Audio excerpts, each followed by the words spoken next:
വിലയുണ്ടെന്ന് പറയാൻ പോവുകയാണ്. ഇനി സഹനത്തിന് വിലയുണ്ടെന്ന് സത്യസന്ധമായിട്ട് പറയാൻ പോവുകയാണ്. ഞാനിത് പറയുമ്പോൾ ഈശോ പറഞ്ഞൊരു പ്രാർത്ഥനയോടുകൂടി ആരംഭിക്കാം. ഈശോ പറഞ്ഞു, നീ എനിക്ക് തന്ന പാനപാത്രം ഞാൻ തട്ടിത്തെറിപ്പിച്ച് പൊട്ടിച്ച് കളയില്ല. നീ എനിക്ക് തന്ന പാനപാത്രം ഞാൻ കുടിക്കും. ആര് തന്ന പാനപാത്രം?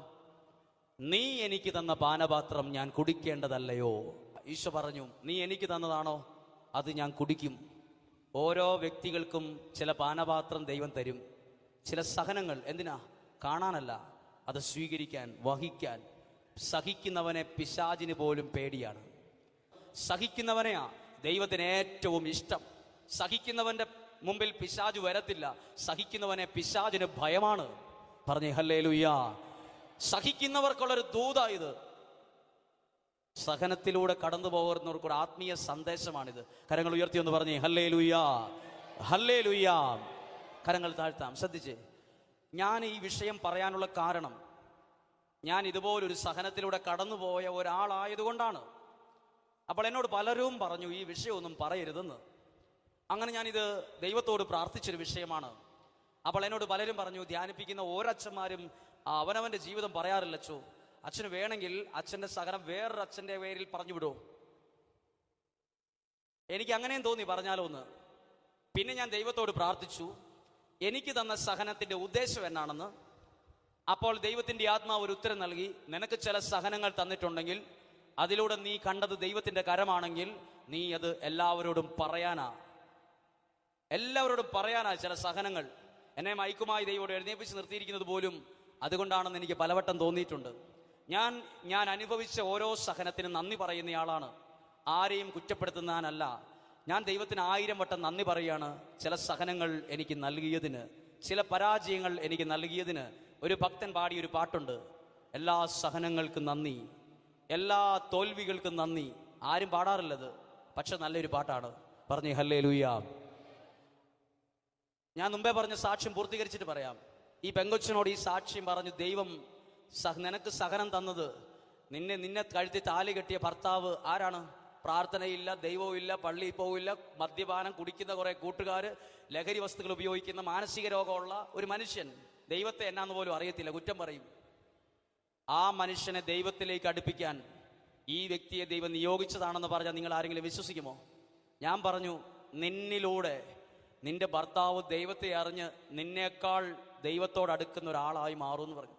അപ്പോൾ അത്ഭുതത്തോടെ മുഖത്തിൻ്റെ കളർ വരെ മാറിയിട്ട് ചോദിച്ചു, അത് നടക്കുമോ ഫാദർ? സംഭവിക്കുന്ന വല്ല കാര്യമാണോ, അതോ എന്നെ ആശ്വസിപ്പിക്കാൻ പറഞ്ഞതാണോ എന്ന്. ഇത് പരിശുദ്ധാത്മാവിൽ ആ കാര്യം അങ്ങോട്ട് പറഞ്ഞു. ഇനി കേൾക്കുക. 1 മാസം കഴിഞ്ഞ് പിറ്റത്തെ മാസം ധ്യാനത്തിന് വരുമ്പോൾ ഞാൻ കാണുന്നത് ഇവർ രണ്ടുപേരും ധ്യാനം രജിസ്റ്റർ ചെയ്യാൻ നിൽക്കുന്ന ഓഫീസിന്റെ മുമ്പിൽ നിൽക്കുന്നത് കണ്ടപ്പോൾ ഞാൻ അത്ഭുതപ്പെട്ടു. ഞാൻ ആദ്യം വിചാരിച്ചു ഇത് ഇദ്ദേഹത്തിന്റെ ഭർത്താവായിരിക്കില്ല, ആങ്ങളെ ആയിരിക്കും എന്നാണ് വിചാരിച്ചത്. എന്നെ കണ്ടപാടി ഓടി വന്നിട്ട് പറഞ്ഞു, ഇതാണ് എൻ്റെ ഹസ്ബൻഡ്. ഞാൻ ധ്യാനം കഴിഞ്ഞ് ചെല്ലുമ്പോൾ എന്നെ കൊന്ന് ചാക്കിനകത്താക്കി പൊട്ടക്കണ്ടി തള്ളുമെന്നാണ് ഞാൻ ചിന്തിച്ചത്. പക്ഷെ അവിടെ ചെന്നപ്പോൾ ഒരു വലിയ മാറ്റമാണ് കണ്ടത്. എന്നോട് ചോദിച്ചു, നീ എവിടെയാ പോയെന്ന്. 5 ദിവസവും ഇയാൾ തീ തിന്നു. മദ്യപിച്ചാലും കള്ളുകുടിയനാണെങ്കിൽ ഇയാൾക്ക് എന്തോ ഉള്ളിലൊരു സ്നേഹമുള്ള മനുഷ്യനാണെന്ന് അന്നും ഈ വ്യക്തിക്ക്, ഈ സ്ത്രീക്ക് ഭാര്യയ്ക്ക് മനസ്സിലായി. 5 ദിവസം ഇയാൾ പല സ്ഥലത്തും അലഞ്ഞു തിരിഞ്ഞ് നടന്നു. ഭാര്യ ഇവക്കെന്നാ പറ്റിയെന്നറിയാൻ വേണ്ടി മറിഞ്ഞ്, നീ എവിടെ അന്നേരം ഇയാളുടെ മുഖത്ത് തന്നെ ഒരു മാറ്റം കണ്ടിട്ട് ഇവൾ സത്യം പറഞ്ഞു, ഞാൻ ധ്യാനത്തിന് പോയതാ, അത് മരിക്കാൻ ഉദ്ദേശിച്ച് പോയതാ. അന്ന് ഇയാൾ പറഞ്ഞു, നീ എവിടെ പോയതാണേലും അവിടെ എന്നെയും കൂടെ കൊണ്ടുപോകണമെന്ന് പറഞ്ഞിട്ട് 1.5 മാസം, ഒരു 60 ദിവസത്തിനുള്ളിൽ 5 അപ്പം 5000 പേർക്ക് കൊടുത്ത് അത്ഭുതമാണ് സംഭവിക്കുന്നത്. ഇന്ന് ആ കുടുംബം സന്തോഷത്തോടെ ജീവിക്കുന്ന ഒരു കുടുംബമാണ്. ഇന്ന് ആ പെൺകുട്ടി പറയുവാണ്, 16-17 വയസ്സ് തൊട്ട് ഞാൻ പ്രാർത്ഥിച്ചു എൻ്റെ കഴുത്തിൽ കള്ളുകുടിയനായ ഒരാൾ താലി കെട്ടരുതെന്ന്. ഞാൻ കുറച്ചുനാൾ ജീവിച്ചത് കള്ളു കുടിച്ചാൽ മാനസിക രോഗമുള്ള ഒരാളുടെ കൂടെ, പ്രാർത്ഥനയില്ലാത്ത ഒരാളുടെ കൂടെ. പക്ഷേ എൻ്റെ സ്ഥാനത്ത് മറ്റൊരു പെണ്ണായിരുന്നെങ്കിൽ പണ്ടേക്ക് ഒന്നെങ്കിൽ ആത്മഹത്യ ചെയ്തേനേം, അല്ലെങ്കിൽ വിവാഹമോചനം തേടി 2 വഴിക്ക് പോയേനേം. എൻ്റെ കുടുംബത്തിലുള്ളവർ എനിക്ക് നന്നായി പ്രാർത്ഥനയുള്ള വളർത്തിയത് കൊണ്ട് ഇവിടെ ഞാൻ പിടിച്ചു നിന്നു.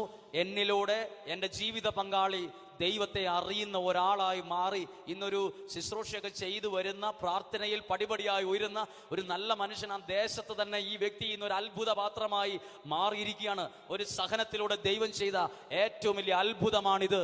ഒന്ന് പറഞ്ഞേ ഹല്ലേലൂയാ.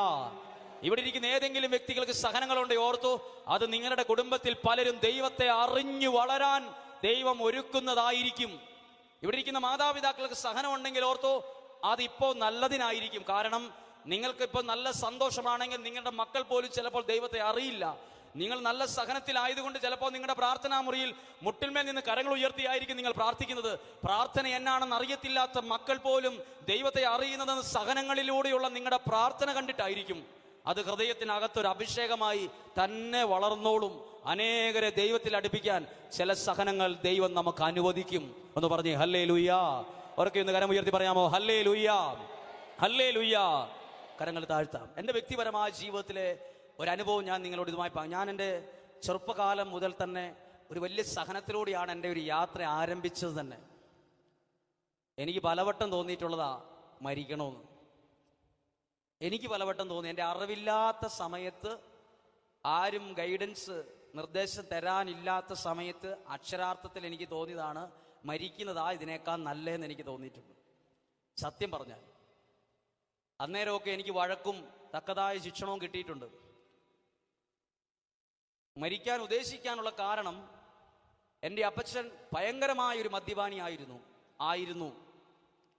ഇന്ന് നല്ല സന്തോഷത്തിൽ പോകുന്നൊരു കുടുംബമാണ്. ഇന്ന് മദ്യപാനി ആയിരുന്നത് കൊണ്ട് ഈ മദ്യപാനത്തിൻ്റെ പ്രത്യേകത എന്നാണെന്ന് ചോദിച്ചാൽ, മദ്യം കഴിക്കാത്തവരോട് ചോദിച്ചാൽ ഇത് മനസ്സിലാകുകയില്ല. മദ്യപാനി ഒരു സ്ഥലത്ത് 100 കണക്കിന് കുട്ടികൾ പഠിക്കുന്ന ഒരു കോളേജിൽ പ്രാർത്ഥനാ നിയോഗം എഴുതി മേടിച്ചപ്പം അതിൽ 76 പേര് എഴുതിയിരിക്കുന്നത് അപ്പൻ്റെ മദ്യപാനം കൊണ്ട് വിഷമിക്കുന്ന പിള്ളേരുടെ എഴുതി കടലാസിനകത്ത്. അപ്പം നിങ്ങൾ ഓർത്ത് നോക്കണം, മദ്യപിക്കുന്ന ഓരോരുത്തരും അറിയണം, 100 പിള്ളേരുടെ പ്രാർത്ഥനാ നിയോഗം എഴുതി മേടിച്ച് 76 നിയോഗം മുഴുവൻ അവരുടെ അപ്പനെ കുറിച്ചുള്ള മദ്യപാനത്തിന് ദുഃഖം എഴുതി വെച്ചിരിക്കുന്നത്. കുടിക്കണവർക്ക് ഇതൊന്നും അറിയാൻ പാടില്ല. ഞാൻ കുടിക്കുന്നതുകൊണ്ട് എന്നാ ദോഷമെന്ന് അവർ ചോദിക്കും. ഇനി കുടിയില്ല, മദ്യപാനം ഇല്ലാത്ത ഒരാളുടെ വീട്ടിൽ ചെന്ന് വീട്ടിലാരും മദ്യപാനി അല്ലെങ്കിൽ ഈ വിഷമം അറിയില്ല കേട്ടോ. മദ്യപാനി അല്ലാത്ത ഒരാളുടെ മദ്യപാനി അല്ല എൻ്റെ വീട്ടിൽ ആരും, മദ്യപാനത്തിന് വിഷമാണെന്ന് അറിഞ്ഞാൽ ഇവരെന്നാ ചോദിക്കുന്നറിയോ? ആ മനുഷ്യൻ ഇച്ചിരി കുടിക്കുന്നതുകൊണ്ട് എന്നാ ചെയ്തോന്ന് ചോദിക്കും. അതിൻ്റെ ഛേദം എന്നാന്ന് അറിയണമെങ്കിലേ മദ്യം കഴിക്കുന്ന ഒരാൾ വീട്ടിലുണ്ടെങ്കിൽ അറിയാം അതിൻ്റെ വേദന എന്നാണെന്ന്. അങ്ങനെയുള്ളവർക്ക് ഇതിൽ കൂടുതൽ മനസ്സിലാകും. അല്ലാത്തൊരു പറയും ആ മനുഷ്യൻ ഇച്ചിരി കുടിച്ചാൽ എന്നാ കുഴപ്പം, അയാൾ കുടിച്ചിട്ട് ആ വീട്ടിൽ കിടക്കുകയല്ലേ ചെയ്യുന്നുള്ളൂ, അയാൾ ഒച്ചത്തിൽ സംസാരിക്കുന്ന എന്നാ കുഴപ്പം. ആ വീട്ടിലുള്ളവരോട് ചോദിക്കണം ഇതിൻ്റെ വിഷമം എന്നാ, ഇതിൻ്റെ വേദന എന്നാ, ഇതിന് വല്ല വിഷമം ഉണ്ടോ നിങ്ങൾക്ക്, നിങ്ങളിതോട് ഹാപ്പിയാണോ ഒന്ന് ചോദിച്ചു നോക്കണം. അവർ തീ തിന്നാൻ തുടങ്ങി 1 വർഷം കുറേയായിട്ടുണ്ടാകും. ഇതുപോലെ വലിയ സഹനത്തിലൂടെ കടന്നുപോയ ഒരാളാണ് ഞാൻ. ഓർമ്മ വെച്ച കാലം മുതൽ ഒരു നിശ്ചിത കാലമുണ്ട്. അതുകൊണ്ട് എൻ്റെ വീട്ടിൽ പിന്നെ ഞാനിതിനെ കാണുന്ന നിങ്ങൾ ആരും വിശ്വസിക്കരുത്. എൻ്റെ വീട്ടിലുള്ളവരെ കുറ്റം പറയുന്നു, എൻ്റെ സ്വന്തക്കാരെ പറയുന്നു, നിങ്ങൾ അങ്ങനെ ചിന്തിക്കരുത് കേട്ടോ. ഞാൻ അവരെ അനുഗ്രഹിച്ചു പ്രാർത്ഥിക്കുകയാണ്. കാരണം എനിക്ക് വളരെ സന്തോഷമായി ഇങ്ങനെ സഹനം ഉണ്ടായത് ഇന്ന്. കാരണം ഇന്ന് അതൊന്നും ഇല്ലായിരുന്നെങ്കിലുണ്ടല്ലോ ഞാൻ ഈ മൈക്ക് എടുക്കേണ്ട ഒരു സാഹചര്യം പോലും ഉണ്ടാവില്ലായിരുന്നു എന്ന് എനിക്ക് ഉറപ്പാണ്. സാധാരണ പോലെ എന്തെങ്കിലുമൊക്കെ ആയിട്ട് ജീവിച്ചേനെ. ചിലപ്പം ഇത്രയും ഒന്നും എന്നെ ദൈവവചനം പറയാൻ പ്രേരിപ്പിച്ചത് ഈ സഹനങ്ങളൊക്കെ. അതുകൊണ്ട് സഹനത്തെ ഓർത്ത് ഞാൻ നന്ദി പറയുന്നു. എല്ലാ സഹനങ്ങൾ എനിക്ക് തന്ന വഴികളൊക്കെ എനിക്ക് ഏറ്റവും ഭാഗ്യമുള്ള വഴികളാണ്. എന്നെ എവിടെയെങ്കിലും എത്തിച്ചിട്ടുണ്ടെങ്കിൽ ഈ വഴികളാണ് കാരണമായ. സഹനത്തിലൂടെയാണ് ഞാൻ എന്തേലും ആയിട്ടുള്ളത്. ഹല്ലേലൂയ പറഞ്ഞേ, ഹല്ലേലൂയ. ചെറുപ്പം മുതലേ ഭയങ്കര സഹനം. അപ്പച്ചൻ മദ്യപിച്ച് വന്നു കഴിഞ്ഞാൽ പിന്നെ വീട്ടിൽ കിടത്തത്തില്ല, പറമ്പി വേണം കിടക്കാൻ. റബ്ബർ പാറ്റുവേർ അടിച്ച് വൃത്തിയാക്കി ചോറും കറിയും പായും തലയണയും പറമ്പിൽ കൊണ്ടുപോയി വെക്കണം. അവിടെ വെച്ച് അടുത്ത സ്ഥലത്ത് കൊണ്ടുപോയി വെക്കണം. ഇത് പെരയ്ക്ക് ചുറ്റും കിടപ്പാണ് പണി. അപ്പം ഞാൻ നോക്കിയപ്പം എനിക്ക് മാത്രമല്ല സഹനം, എല്ലാവർക്കും സഹനമാണ്. പശുവിന് സഹനം, പട്ടിക്ക് സഹനം, കോഴിക്ക് സഹനം. കാരണം അപ്പച്ചൻ മദ്യപിച്ചാൽ ഇതിനിട്ട് എല്ലാം കിട്ടും അടി. പിന്നെ പോട്ടെ റബ്ബറിന് വരെ സഹനമാണ്, ഇടയ്ക്ക് ഏറ് കിട്ടും, റബ്ബറുണ്ട്, മൊത്തത്തിൽ സഹനമാണ്. അപ്പം പറമ്പിൽ കിടക്കുമ്പോഴേ ഞങ്ങളുടെ അടുത്തൊരു വീടുണ്ട്, അതൊരു ഹൈന്ദവ സഹോദരൻ്റെ വീടാണ്. അവരെപ്പോഴും പറയും, നിങ്ങൾ പറമ്പിൽ കിടക്കണ്ട കേട്ടോ, ഞങ്ങളുടെ അടുക്കള വശത്തെ വാതിൽ ഒരിക്കലും അടയ്ക്കാറില്ല, അത് ചാരിയേ ഇടുകയുള്ളൂ, നിങ്ങൾ പറമ്പിൽ കിടക്കണ്ട, ഇവിടെ വന്ന് കിടന്നാൽ മതി. എന്നാലും അതെല്ലാ ദിവസവും അങ്ങനെ ചെയ്യാൻ പറ്റിയല്ലാത്തതുകൊണ്ട് ഈ പറമ്പിൽ കിടക്കുമ്പം വീട്ടിൽ കിടക്കുന്നവർക്ക് ആർക്കും പറമ്പിൽ എന്നാ കിടന്നാൽ കുഴപ്പം എന്ന് ചോദിക്കും. പറമ്പിൽ കിടന്നവർക്കറിയാം ഇതിൻ്റെ വിഷമം എന്നാണെന്ന്. ഒരിക്കലും ഉറങ്ങാൻ പറ്റിയല്ല. ഒന്നാമത്തേത്, നല്ലപോലെ ഉറക്കം വരുമ്പോഴായിരിക്കും നമ്മുടെ കാലയേക്കടി ഒരു ഉറുമ്പ് വേറൊരു സ്ഥലത്തേക്ക് പോകുന്നത്. അപ്പോഴായിരിക്കും ചെവിയേക്കൂടി ഒരു ഉറുമ്പ് പതുക്കെ ഇത് തിന്നാൻ തുടങ്ങും, ചെറുതായിട്ട് ചെവി തിന്നാൻ തുടങ്ങും. നമ്മളത് ഉറുമ്പിനെ ഞെരടിക്കളഞ്ഞ് 10-15 മിനിറ്റ്, പിന്നെ അരമണിക്കൂർ ഉറക്കം പോകും. ഇത് ഇച്ചിരി വലിയ ഭയങ്കര പാടാണ്. അങ്ങനെ രാത്രിയിൽ ഈ പറമ്പിൽ ഇങ്ങനെ ഒളിച്ചതിരിക്കുമ്പം ഈ മുകളിലത്തെ വീട്ടിൽ നിന്ന് ഉറക്കെ പാട്ടും റേഡിയോയിലൂടെയുള്ള പാട്ടും ചിരിയും കേൾക്കുമ്പം മനസ്സിലിങ്ങനെ ചിന്തിക്കും, ആ വീട്ടുകാർക്കൊക്കെ എന്തോ ഒരു സുഖമാണ്. ആ വീട്ടിൽ ജനിച്ചാൽ മതിയായിരുന്നു. ഈ വീട്ടിൽ ജനിച്ചിട്ട് എന്നും സഹനം. 10ാം ക്ലാസ് വരെയും ഞാൻ കുടുംബ പ്രാർത്ഥനയുടെ വീട്ടിലില്ലായിരുന്നു എന്നുള്ളത് സത്യമായ യാഥാർത്ഥ്യമാണ്. ഇതെന്നാന്ന് പോലും എനിക്കറിയില്ലായിരുന്നു. സെമിനാരിൽ ചേരുമ്പം നന്മ നിറഞ്ഞ മറിയമേ ശരിക്കും അറിയില്ലാത്ത ഒരുത്തനുണ്ട്, ഞാനായിരുന്നു. പൂർണ്ണമായിട്ട് അറിയത്തില്ല. അതിൻ്റെ പേര് കുറേ കളിയാക്കൽ. അതുപോലും അറിയത്തില്ലടോ തനിക്കെന്ന് എന്നോട് ചോദിക്കും. സത്യം പറഞ്ഞാൽ ആരും വിശ്വസിക്കത്തില്ല, ഇത് ആരും വിശ്വസിക്കത്തില്ല. കുടുംബ പ്രാർത്ഥനയൊന്നും ശരിക്കും എൻ്റെ വീട്ടിൽ ചെല്ലാൻ പറ്റുന്ന ഒരു സാഹചര്യം അല്ലായിരുന്നു. ഒരു ബൈബിള് പോലും എൻ്റെ വീട്ടിലില്ലായിരുന്നു. അങ്ങനെ ഒരു സാഹചര്യത്തിൽ ഇവിടെ എന്നെ എത്തിക്കണമെങ്കിൽ എൻ്റെ ബുദ്ധി നടക്കുകയല്ല. നിങ്ങൾക്ക് ഇതറിയാം, എൻ്റെ ബുദ്ധിയിൽ ഇത് നടക്കത്തില്ല, എൻ്റെ ശക്തിയിൽ നടക്കത്തില്ല. ഇത് ദൈവത്തിൻ്റെ കരം പ്രവർത്തിച്ചില്ലെങ്കിൽ ഒരു കാലത്തും തലകുത്തി നിന്നാലും നിൽക്കാൻ പറ്റാത്ത ഒരു സ്ഥലത്താണ് ഇന്ന് മയക്കും പിടിച്ച് ഇപ്പം നിൽക്കുന്നത്. ഇത് തന്നെ എൻ്റെ ജീവിതത്തിലെ ഏറ്റവും വലിയ അത്ഭുതങ്ങളിൽ ഒന്നാണ്. അങ്ങനെ ഞാൻ ഈ ഒരു സഹനത്തിലൂടെ വന്നപ്പം പലവട്ടം ചിന്തിച്ചതാ, ഒരിക്കൽ പോലും ഭക്ഷണമില്ല, ഒരു ശരിയായ ഒരു വസ്ത്രമില്ല. ഇങ്ങനെയൊക്കെ വിഷമം തോന്നുമ്പോൾ നിങ്ങൾ ഓർത്ത് നോക്കിയേ, നമ്മൾ ശരിക്കും എന്തിനാ പ്രാർത്ഥിക്കുന്നത്, എന്തിനാ പള്ളിയിൽ പോകുന്നത്, നമുക്ക് ചിന്ത വരും, നമ്മൾ വിഷമം വരും. അപ്പോഴാണ് നമ്മൾ ഇതിനെക്കുറിച്ച് പിന്നീട് ഇത് കുറേ നാളുകൾക്ക് ശേഷം ചിന്തിക്കുമ്പോഴാണ് ചില സഹനങ്ങളുടെ വില അക്ഷരാർത്ഥത്തിൽ നമ്മുടെ മനസ്സിൽ വരുന്നത്. ഹല്ലേലൂയ. അങ്ങനെ ഞാൻ 10ാം ക്ലാസ്സിൽ എൻ്റെ കൂടെ പഠിച്ച ഒരു സുഹൃത്തുണ്ടായിരുന്നു. അവൻ്റെ അപ്പനും ഇതേപോലെ കള്ളുകൂടിയാണ്. ഞങ്ങൾ തമ്മിൽ ഭയങ്കര കണക്ഷനാണ്. ഇവൻ ഒരു ദിവസം സ്കൂളിൽ പോയില്ലേ, ഞാനും പോവില്ല. ഇവൻ വരാൻ വേണ്ടി ഞാൻ റോഡിൽ വെയിറ്റ് ചെയ്യും. ഫോണൊന്നും വന്നില്ല. അവൻ വരുന്നവരെ വെയിറ്റ് ചെയ്യാന്നുള്ളതാണ് സമയം. അവൻ്റെ ഒപ്പം പോകും. സ്കൂൾ വിടുമ്പോൾ ഫസ്റ്റ് ഞങ്ങൾ രണ്ടുപേരും പോരും. 10ാം ക്ലാസ്സിലെത്തിയപ്പോൾ ഞാൻ അവനോട് പറഞ്ഞടാ, എവിടെയെങ്കിലും പോയി രക്ഷപ്പെടാം, ഒരു പരിപാടിയുണ്ട്, സെമിനാരി പോയാൽ മതി, ഫുഡും കിട്ടും, അടിപൊളി പരിപാടിയാണ്, പോവാന്ന് പറഞ്ഞു. ഇവൻ എന്ത് ചെയ്താലും സെമിനാരി പോവുകയില്ല. ഞാൻ സെമിനാരി പോയത് വൈദികനാകാനല്ല, എന്നോട് വേറൊരു സെമിനാരി പോയാൽ പറഞ്ഞ് നല്ല ഫുഡാണ് അവിടെ നിന്ന്. അപ്പോൾ ഫുഡ് കഴിക്കാമല്ലോ എന്നുള്ളൊരു ചിന്ത, എൻ്റെ വളരെ നല്ലൊരു ഫുഡ് കഴിക്കുക എന്നുള്ളത് വലിയൊരു ആഗ്രഹമായിരുന്നു. എന്തായാലും ഒരു ആഗ്രഹം, സെമിനാരി പോയി നല്ല ഫുഡ് കഴിക്കാമല്ലോ എന്ന് വിചാരിച്ചു. ഇവനും കൂടെ എൻ്റെ കൂടെ സെമിനാരി വരണമെന്ന് ഞാൻ ഒത്തിരി ആഗ്രഹിച്ചു. പക്ഷെ ഇവൻ എന്ത് ചെയ്താലും വരത്തില്ല. അങ്ങനെ ഞാൻ സെമിനാരി ചേരാൻ തീരുമാനിച്ചു. സെമിനാരി ചേരാൻ തീരുമാനിച്ചിട്ടാണ് പിന്നെ പുകില്. വികാരിച്ചിൽ എന്ത് ചെയ്താലും എനിക്ക് കത്ത് തരികയില്ല, കാരണം എൻ്റെ അപ്പം പള്ളിയിൽ പോവുകയില്ല. എന്നോട് വികാരിച്ചും പറഞ്ഞു, അപ്പം പള്ളി വരുവാണെങ്കിൽ നിനക്ക് കത്ത് തരാമെന്ന്. 75 കിലോ അപ്പനെ എനിക്ക് എടുത്തുകൊണ്ട് പോകാൻ പറ്റുമോ? 8 പ്രാവശ്യം ഞാൻ പോയി. 8ാമത്തെ പ്രാവശ്യം അച്ഛനെ എനിക്കൊരു കത്ത് തന്നു. ഞാൻ ദൈവത്തിന് നന്ദി പറഞ്ഞ് സ്വീകരിച്ചു. അതാണ് എൻ്റെ നിയമം. എൻ്റെ അപ്പച്ചൻ പള്ളി വരാത്തതുകൊണ്ട് വിഷമത്തിന് അച്ഛൻ പറഞ്ഞതാണ്, കുറ്റമായിട്ട് പറഞ്ഞതല്ല. കത്തുമായിട്ട് സെമിനാരി പോകുന്നത്, ഞാൻ വയനാട്ടിലാണ് സെമിനാരി ഫസ്റ്റ് ഇയർ. അവിടെ സെമിനാരി ചേർന്ന് പഠിക്കുമ്പം എൻ്റെ നാടിൻ്റെ അവിടെ നിന്ന് ഒറ്റ ബസ്സേ ഉള്ളന്ന് വയനാട്ടിലേക്ക്, കണ്ണൂർ ജില്ലയിൽ നിന്ന് വയനാട്ടിലേക്ക്, തലപ്പുഴ വഴി മാനന്തവാടിക്ക് ഒറ്റ ബസ്സിൻ്റെ പേര് പ്രൈവറ്റ് ബസ്സാണ്, ഏഞ്ചൽ എന്നാണ് ബസ്സിൻ്റെ പേര്. ആ ബസ് ഒരു ട്രിപ്പ് അങ്ങോട്ട് ഒരു ട്രിപ്പ് ഇങ്ങോട്ട് അടിക്കും. ആ ബസ്സിൽ ഇരുന്ന് ഞാൻ പ്രാർത്ഥിച്ച പ്രാർത്ഥന ഇന്നും ഓർക്കുന്നുണ്ട്. ആ പ്രാർത്ഥന ഇങ്ങനെയായിരുന്നു: ദൈവമേ, എന്നെപ്പോലെ തന്നെ വിഷമമുള്ള ഒരു പയ്യൻ സെമിനാരി ചേരാൻ ഇടയാകണമെന്ന്. ആമേൻ. നിങ്ങളാരും പ്രാർത്ഥിച്ചേക്കരുത്, ഇതൊരു പൊട്ട പ്രാർത്ഥനയാണ്. എന്നെപ്പോലെ തന്നെ അപ്പം മദ്യപാനിയായ ഒരുത്തൻ്റെ മകനും കൂടെ സെമിനാരി ചേരാൻ ഇടയാകണമെന്ന്, ഞങ്ങൾ തമ്മിൽ ഇതുപോലെ കണക്ഷൻ ആകണമെന്ന് പ്രാർത്ഥിച്ചു. സെമിനാരി പോയി. സെമിനാരി ചേരുമ്പം 19 പേര്, 19 സെമിനാരിയിൽ. ഞാൻ സെമിനാരി ചേർന്ന് ആദ്യത്തെ എൻ്റെ നോട്ടം എന്നാണെന്നറിയാമോ? എന്നെപ്പോലെ വിഷമമുള്ള ആരാ ഉള്ള ഇതിനകത്ത്. മാസങ്ങളോളം തപ്പിയിട്ടും അങ്ങനത്തെ ഒരുത്തിനെ കിട്ടിയില്ല.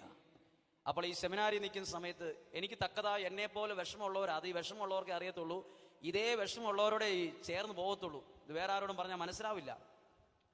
അപ്പോൾ ഈ വിഷമത്തോടെ സെമിനാരിയിൽ നിൽക്കുമ്പം കുറേ നേരം നോക്കി ആർക്ക് വിഷമമുള്ളൂ. 18 പേരും ഓൾറെഡി ഹാപ്പിയാണ്, വീട്ടിലൊക്കെ സന്തോഷമുള്ളവരുടെ വീടാണ്. അപ്പം എന്നെ ഈ സെമിനാരിയിൽ അത്താഴം കഴിഞ്ഞ് റിക്രിയേഷൻ എന്ന് പറഞ്ഞൊരു പരിപാടിയുണ്ട്, ഉല്ലാസം, ഒരു 1/4 മണിക്കൂർ വർത്താനം പറയുക. അപ്പം ഞാൻ ഈ വെളിച്ചത്ത് നിന്ന് എനിക്ക് വലിയ പരിചയമൊന്നുമില്ല. എൻ്റെ വീട്ടിൽ ഞാൻ 10ാം ക്ലാസ് വരെ പഠിച്ച സമയത്ത് സന്ധ്യ ആകുമ്പോഴേ അപ്പച്ചൻ മദ്യപിച്ചാൽ വരുന്നെങ്കിൽ അന്ന് കറണ്ടില്ല, വിളക്കൂതി റബ്ബർ ചോട്ടിൽ പോയിരിക്കുക എന്നുള്ള പരിപാടി. അതുകൊണ്ട് വെളിച്ചത്ത് നിന്ന് പരിപാടി ഇല്ലാത്തതുകൊണ്ട് സെമിനാരിയിൽ ഞാൻ തക്കതായ ഒരു കൂട്ടുകാരൻ ഇല്ലാത്തത് കൊണ്ട് എവിടെയെങ്കിലും ബാസ്കറ്റ് ബോൾ കോർട്ടിൻ്റെ ഏതെങ്കിലും സൈഡിൽ മൂലയിൽ ഇരുട്ടത്താ പോയി നിൽക്കാറുള്ളത്. ആരും മിണ്ടാറില്ല. ഒരേ ക്ലാസ്സിലെ ലീഡറിൽ ഒരുത്തൻ ചെന്ന് റെക്ടറച്ചോട് പരാതി പറഞ്ഞു, ഒരു പാര വെച്ചു, ഞാൻ ഇരുട്ടത്താ നിൽക്കുന്നത്, അവൻ മിണ്ടിയായിരുന്നു. ഉടനെ റെക്ടറച്ച വിളിച്ചിട്ട് പറഞ്ഞു, ഇയാൾ എന്നാടാ കാട്ടിയാതിയാണോ എന്ന് ചോദിച്ചു. താൻ ഇനി മുതൽ ഈ വെളിച്ചത്ത് നിന്നോളൂ എന്ന് പറഞ്ഞ് എന്നെ നിർബന്ധമായും വെളിച്ചത്ത് ട്യൂബ്ലൈറ്റിന്റെ ചുവട്ടിൽ നിർത്തി. എന്നെ ഇവിടെ കണ്ടില്ലെങ്കിൽ അറിയിക്കണമെന്ന് വേറൊരുത്തിന് ഓർഡർ കൊടുത്തു. അങ്ങനെ നിർബന്ധിച്ചാണ് ഞാൻ ഈ വെളിച്ചത്തിൽ നിൽക്കാൻ പഠിച്ചത്. അങ്ങനെ നിന്ന് 1 വർഷം കഴിഞ്ഞു. ഞാൻ വിചാരിച്ചു എന്നെ സെമിനാരിയിൽ നിന്ന് പറഞ്ഞു വിടും. വലിയ ഉറപ്പായിട്ടും പറഞ്ഞു വിടാൻ 100 കാരണങ്ങളുള്ള സമയമാണെന്ന് ഓർക്കണം. 100 കാരണങ്ങൾ സുഖമായിട്ട് എഴുതി പറഞ്ഞു വിടാൻ പറ്റും. ഞാൻ എപ്പോഴും ഓർത്തു പറഞ്ഞു വിടുമെന്ന് വിചാരിച്ചു. പറഞ്ഞു വിടരുതെന്ന് എന്തോ കാരണത്താൽ ഞാൻ പ്രാർത്ഥിക്കുകയും ചെയ്തു. 2ാം വർഷ സെമിനാരിൽ ചേർന്നു. 2ാം വർഷ സെമിനാരിൽ ചേർന്ന് ഞാൻ പഠിക്കുമ്പം സെമിനാരിയിൽ പ്രത്യേകതയുണ്ട്. അവനവൻ്റെ പാൻസും ഷർട്ടും ഒക്കെ അവനവൻ തന്നെ അലക്കി തേച്ച് ഉപയോഗിക്കണം.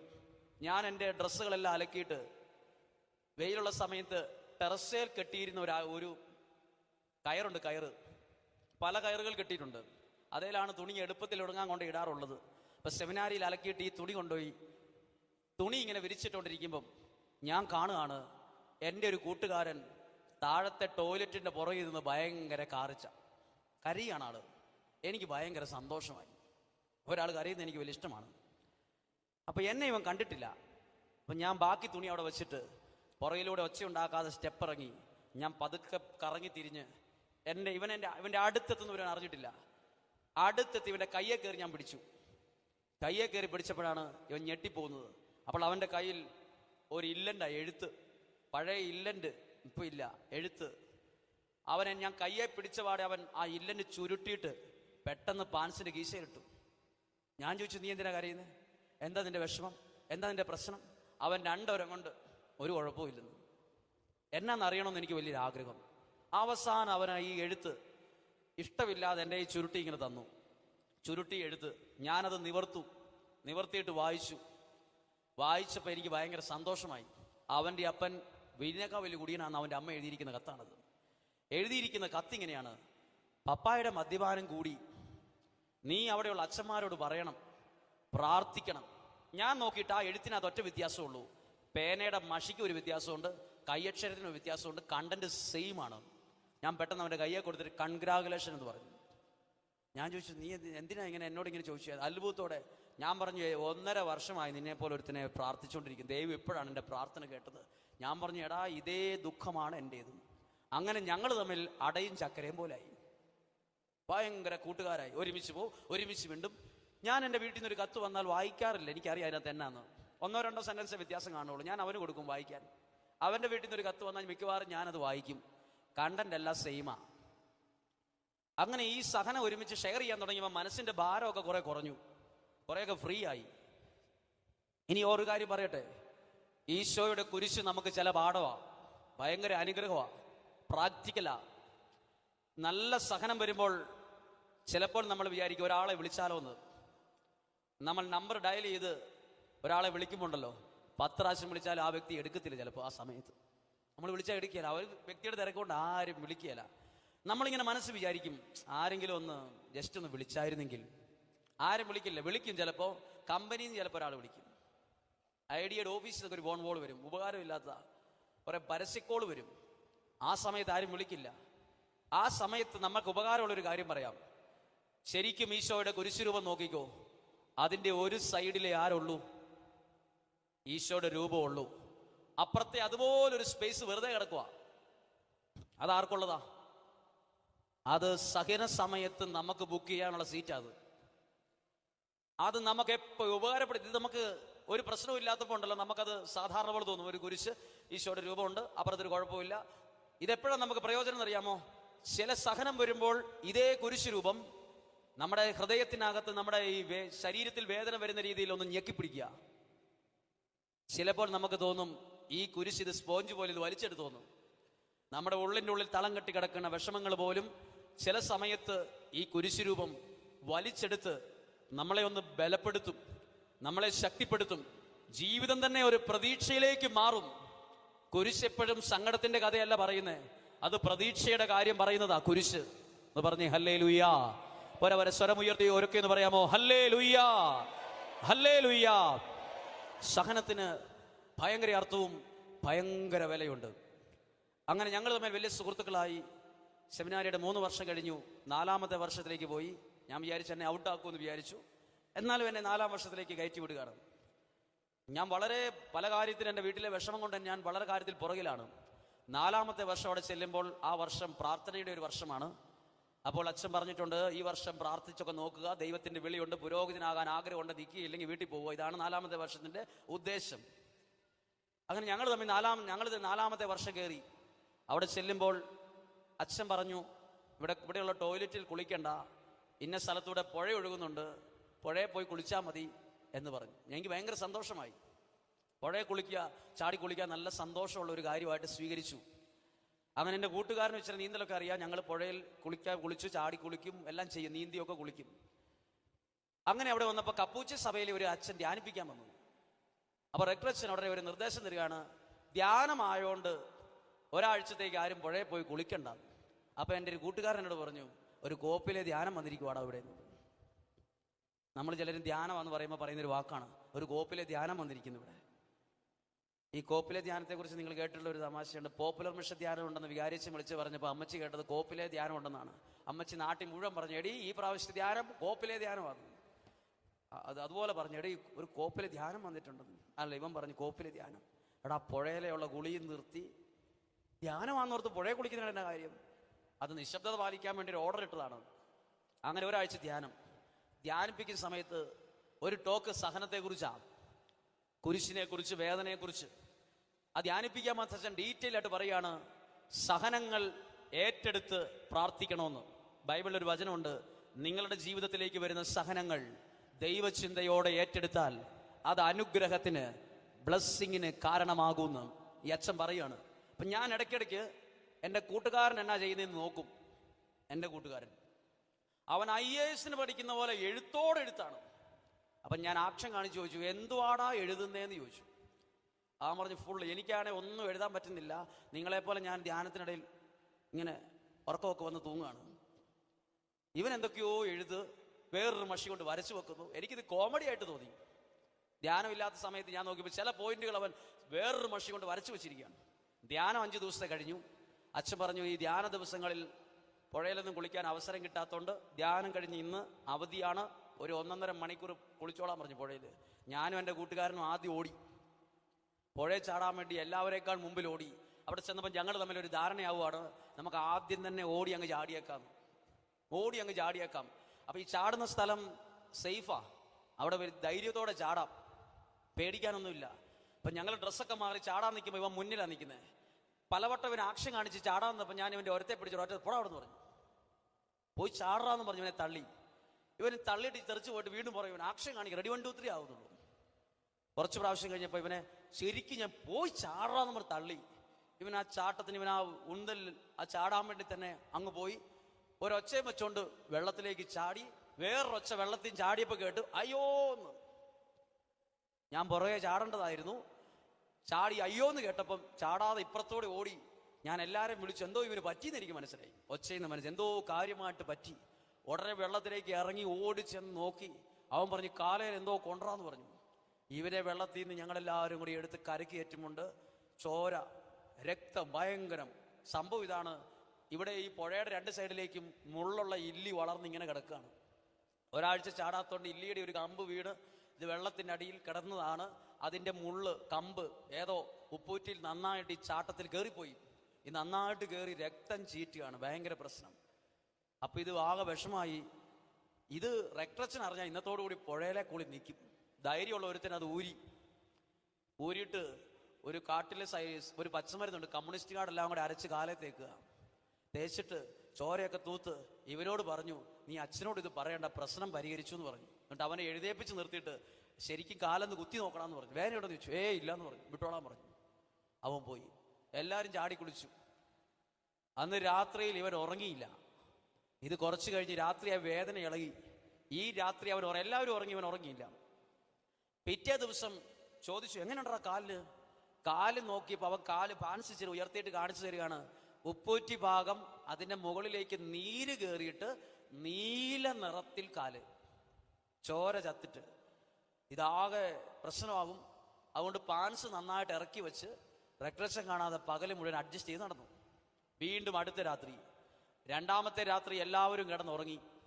ഇവന് വേദന കൊണ്ട്, വിങ്ങല് കൊണ്ട് കിടന്നുറങ്ങാൻ പറ്റാതെ പുതപ്പ് കംപ്ലീറ്റ് ആയിട്ട് മൂടിയിട്ട് പുതപ്പിനടിയിൽ നിന്ന് കരയുന്നത് അടുത്ത് കിടക്കുന്നവൻ അറിഞ്ഞിട്ട് ലൈറ്റ് ഓൺ ചെയ്ത് എല്ലാവരെയും വിളിച്ചെഴുതി. ഇവന് കാലിന് വേദന കൂടുതലാന്ന് പറഞ്ഞ് ലീഡറിനോട് പറഞ്ഞു പാതിരാത്രിക്ക് അച്ഛനെ പോയി വിളിക്കാൻ എല്ലാവർക്കും പേടി.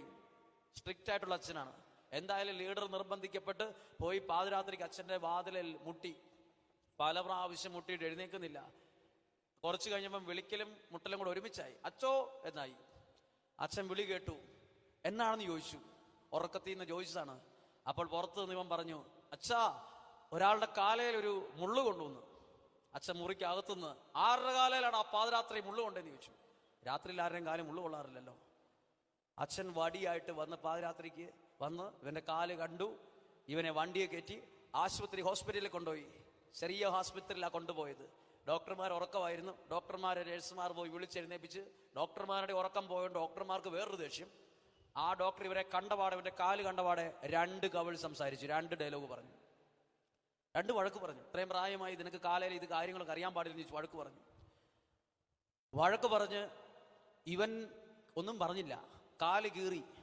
അപ്പോൾ ഉണ്ട് കാലിന്റെ അകത്ത് ഇല്ലിയുടെ ഒരു മുള്ള്, ആ കമ്പ്, അത് പോയിസണാ, വിഷവാ. അത് കാല് പഴുത്തോണ്ടിരിക്കുക. എന്നിട്ട് ഇവന് ഒരു കടലാസി പൊതിഞ്ഞിട്ട് ഈ ഡോക്ടർ പാതിരാത്രിക്ക് ഇവന്റെ കൈ വെച്ച് കൊടുത്തിട്ട് പറഞ്ഞു, ഇത് സൂക്ഷിച്ചു വെച്ചോളാൻ പറഞ്ഞു. ദേഷ്യത്തിന് പറഞ്ഞതാ. ഇവരത് ഈശയിലിട്ടുകൊണ്ട് കൊണ്ടുവന്നു. ഏത് കാലെ കൊണ്ടമുള്ളു. ഇത് കൊണ്ടുവന്നിട്ട് ഇവന്റെ സൂട്ട് കേസിനകത്ത് വെച്ചു. സൂട്ട് കേസിനകത്ത് എന്താണെന്നറിയാമോ? സെമിനാരി ചേർന്നപ്പോൾ തൊട്ട് അമ്മ എഴുതിയ എല്ലാ ലെറ്ററുകളും ഇവൻ എന്ത് ചെയ്യുമെന്നറിയോ? ചിലതൊക്കെ ചുരുട്ടും, എന്നിട്ട് തേപ്പോട്ടി വെച്ച് തേക്കും, എന്നിട്ട് വടി പോലെ ആക്കിയിട്ട് പെട്ടിക്കകത്ത് സൂക്ഷിച്ചു വെച്ചിരിക്കുക. നമ്മൾ കൈ കിട്ടുന്ന പാടെ കീറിക്കളയും. ഈ എഴുത്തിന്റെ അകത്ത് കൊണ്ട് ഇവൻ ഈ മുള്ളു കൊണ്ട് വെച്ചു. നിന്റെ തിയോളജി എന്നോട് ചോദിക്കരുത്, ഫിലോസഫി എനിക്കറിയത്തില്ല, ഇതിലെന്തേലും ന്യായം ഉണ്ടെന്നും എനിക്കറിയില്ല. കൊണ്ടുവച്ചു. റക്ടച്ചൻ ഒരു ദിവസം കഴിഞ്ഞിട്ട് ഇവന്റെ അടുത്ത് വന്നിരിക്കും. ഇവന്റെ കാല് കീറി കിടക്കാൻ നടക്കാൻ പറ്റത്തില്ല. നീ എന്തുവാടാ വാതുറത്ത് പറയാഞ്ഞെന്ന് ചോദിച്ചു.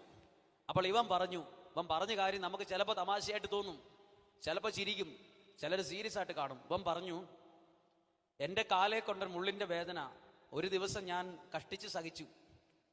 പിന്നെ ഞാൻ ധ്യാനിപ്പിക്കാൻ വന്ന അച്ഛൻ്റെ ഒരു വാക്ക് കേട്ടായിരുന്നു, ഓർത്തു. എന്നറിയാമോ? സഹനങ്ങൾ ദൈവചിന്തയോടെ സഹിച്ചാൽ അത് അനുഗ്രഹ കാരണമാകുമെന്ന്. അതുമായിട്ട് എന്താ കാലേ കൊണ്ട മുള്ളു തമ്മിൽ എന്താ ബന്ധം? ഇവൻ പറയുവാണ്, ഇത്രയും പ്രായമുള്ള ഇവൻ പറയുകയാണ്, എൻ്റെ കാലേ കൊണ്ട മുള്ളിന്റെ വേദന ഞാൻ ദൂരെയുള്ള എൻ്റെ അപ്പച്ചൻ്റെ മദ്യപാനം നിർത്താൻ വേണ്ടി ഈശോയുടെ കുരിശിനോട് ചേർത്ത് വെച്ച് പ്രാർത്ഥിച്ചു. അപ്പോൾ നമുക്ക് തോന്നും, കാലേ കൊണ്ട മുള്ളും അപ്പച്ചൻ്റെ കുടിയും തമ്മിൽ എന്താ കണക്ഷൻ? അത് ഒരു കണക്ഷനും എനിക്ക് മനസ്സിലാവുന്നില്ല. കണക്ഷൻ ഉണ്ട്. ഈശോ കുരിശിൽ ചിന്തിയ ആ കുരിശിന്റെ വേദനയും ജീവിക്കുന്ന നമ്മുടെ സഹനവും തമ്മിൽ കണക്കടാ. നമ്മൾ തമ്മിൽ ബ്ലഡ് റിലേഷൻ വരെ ഉണ്ട്. നമ്മൾ തമ്മിൽ ബന്ധുക്കളാ കേട്ടോ. എങ്ങനെയാ? ഈശോയുടെ രക്തത്തിന്റെ താഴെ നമ്മളെല്ലാം ഒരുപോലെയാ. പൈസക്കാരൻ പാവപ്പെട്ട വ്യത്യാസമില്ല. ആ ബ്ലഡിൽ നമ്മൾ വളരെ കണക്റ്റഡാ. ശരിക്കും പറഞ്ഞാൽ നമ്മളെല്ലാം ഒരു ഫാമിലിയാ. നമ്മൾ തമ്മിൽ ബ്ലഡ് റിലേഷൻ ഉണ്ട്. ആ ബ്ലഡാണ് ഈശോയുടെ രക്തത്തിന്റെ ബന്ധം. പറഞ്ഞേ ഹല്ലേലൂയ. നമ്മൾ പ്രാർത്ഥിക്കുമ്പോൾ പല വീട്ടിൽ നിന്ന് പല സ്ഥലത്ത് ഒരു സ്ഥലത്ത് വന്നതല്ല. ഇതൊരു ആത്മീയ കുടുംബം, സ്പിരിച്വൽ ഫാമിലി എന്ന് പറയും. ആത്മീയ കുടുംബമാ. കുടുംബത്തിലെ ആൾക്കാരാണ് അവിടെ ഇരിക്കുന്നത്. ഒരു വീട്ടിലുള്ളവരോടാണ് ഈ കാര്യങ്ങൾ പറയുന്നത്. ശരിക്കും ഒരു ഷെയറിങ് പോലെയാ ഇത്. വിഷമമല്ല, അതിലൂടെ ഞാൻ കണ്ട ദൈവത്തിന്റെ ജീവനുള്ള കരമാ